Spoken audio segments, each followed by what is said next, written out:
Hey mamas. It is the year 2026 right now. It is our 250th anniversary of the founding of our nation here in the US. And we are also hosting the World Cup right now. And one of my absolute favorite things is seeing montages of people's social media from all over the world who are here visiting for the World Cup, saying how much America is incredible and completely different than what they expected and people warned them about.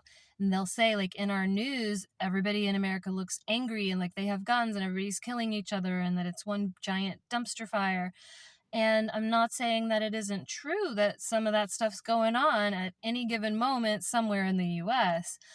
But I think what's important to highlight from this situation that's going on with all these people on social media from around the world is that news is an industry.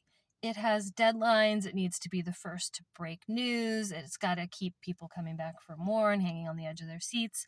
So, because of that fact, it is going to skew towards the negative more often than not. That's not to say everything's untrue in the news. It's not to say that there aren't positive, edifying stories sometimes in the news. I think if they didn't sprinkle those in, we would just get too depressed. But we need to be and to teach our children to be really thoughtful, conscious consumers of the media, such as the news, okay?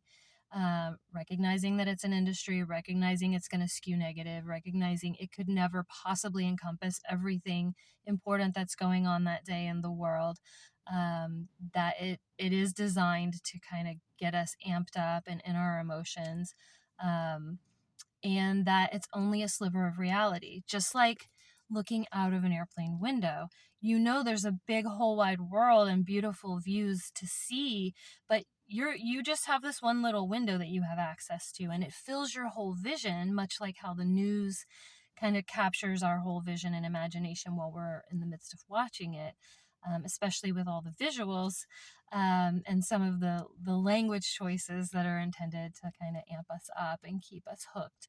But we know logically there's so much more to the reality than just that angle and that sliver and that airplane window view that we get of what's going on in the world and what it's like based on what's on the news. So I've heard it said, if you really want to know what's going on in the world and what the world is like you should travel.